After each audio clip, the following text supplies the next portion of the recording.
नमस्कार जय जगन्नाथ मु बबिश किचन पुणी एक नुआ रेसिपी नहीं आपण मान पाखु आसी आज आसतु देखा किपरि सहज उपाय घर नान करवा सब तो होटेल आउ रेस्टोरेंट की ढाबा मानक खाऊँ कि घरे भी केते लोग कर मु भी आज घरे तावारे किपरि नान हो पारे आसतु देखा मु कौन कौन नहीं नान पई आसतु देखिया कौन कौन नहीं प्रथम नहीं मैदा 500 ग्राम टिके खाइबा सोडा टिके बेकिंग सोडा आ 2 चामच चीनी आउ लूण नहीं आउ रिफाइन ऑयल नहीं मान तेल नहीं एतिक नहीं प्रथम आम कौन करवा ना मैदा को आम किछि अल्प तेल तेल माने देवे 50 ग्राम खंडे 500 ग्राम मैदा रे 50 ग्राम तेल पकई देवे तापर आम कौन करवा ना बेकिंग सोडा जो नहींचे पकई दबा खाइबा सोडा जो नहींचे पकई दबा चीनी आम रे पकईया प्रथमे आपको मिसई दबा देखंतु तेल सांगे आमर मैदाटा पूरा जेमती खास्ता देला भया मिसई देवे मिसई देले कौन हम ना तापर आम दही नहींचे मु दही भी नहीं दहीटा मु रखी ग्राइंडिंग कर देइची माने पानिया टाइप रो करिकी दबा बोली दही रखी सब आग मिसई दबा देखंतु बर्तमान आमर मैदाटा केते सुंदर भाव में मिसी जाइची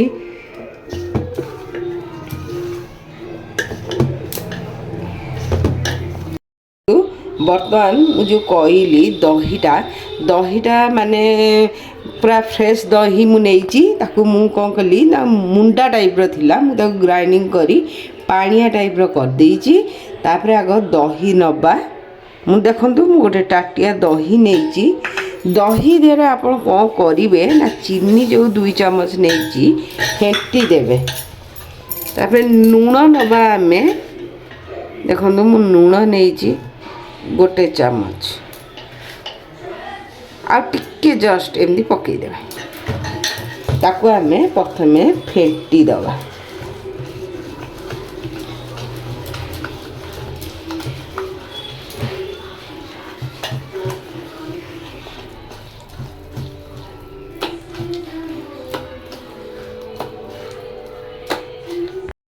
बर्तमान दही चीनी लूण ता देहरे आम केते सुंदर भाव फेंटी देले मैदा को तापर मैदा को सब मिसई दबा मिसईकरी चकुटी दबा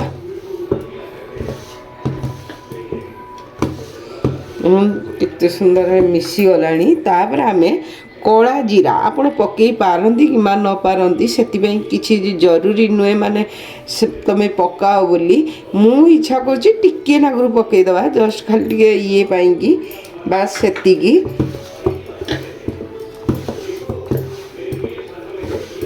बर्तमान आमर मैदा चकुटा सरी आसुची केते सुंदर भाव मिसी गलानी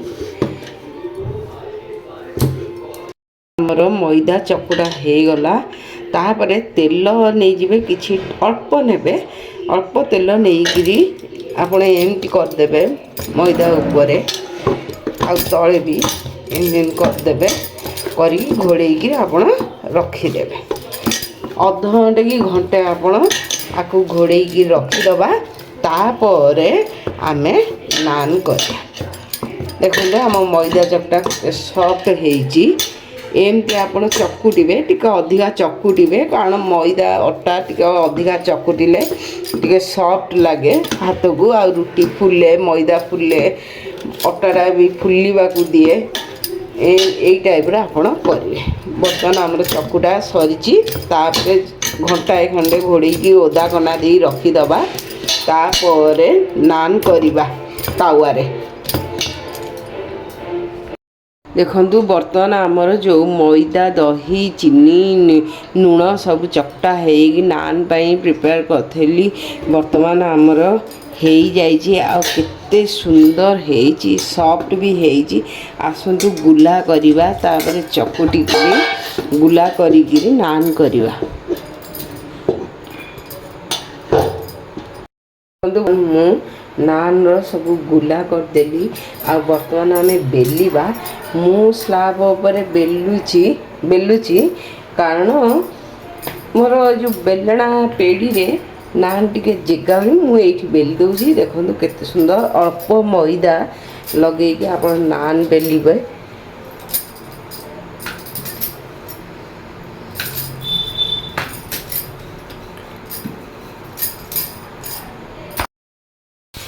ମୁଁ ବର୍ତ୍ତମାନ ତାୱାରେ ଟିକେ ପାଣି ଦେଇକି ତା ଉପରେ ନାନ୍ ପକେଇଲି।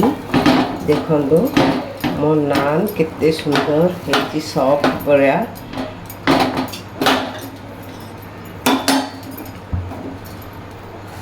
ଆପଣ ଅଳ୍ପ ଅଳ୍ପ ଆଞ୍ଚ ଦେଇକି ସେକିବେ।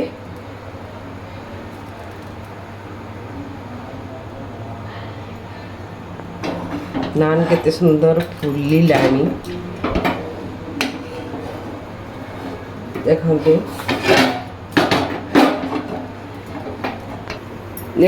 ବର୍ତ୍ତମାନ ମୁଁ ଗ୍ୟାସ୍ ଆଞ୍ଚରେ କେମିତି ରଖିକିରି ତାର ତାଉରେ ଆମେ ନାନ୍ କେତେ ସୁନ୍ଦର ଫୁଲିଲାଣି, ହେଇ ବି ଗଲାଣି। ଆଉ ମନକୁ ମନ ବି ତାୱାରୁ ଛାଡ଼ି ଛାଡ଼ି ଆସୁଛି। ତାପରେ ଆମେ ବଟର ଦେଇ ରଖିବା। ଦେଖନ୍ତୁ ବର୍ତ୍ତମାନ ଆମର ନାନ୍ଟା କିପରି ହେଇକିରି ମାନେ ବେକ୍ ଭଳିଆ ହେଇଯାଇଛି। ଆଉ ତାୱାରେ ମାନେ ଲାଖି ଗଲାଣି। ବର୍ତ୍ତମାନ ଆମ ନାନ୍ ହେଇସାରିଛି। ତାପରେ ଚାଲନ୍ତୁ ବଟର ଲଗେଇବା। ଦେଖନ୍ତୁ ବର୍ତ୍ତମାନ ଆମେ ବଟର ଟିକେ ଲଗେଇଦବା।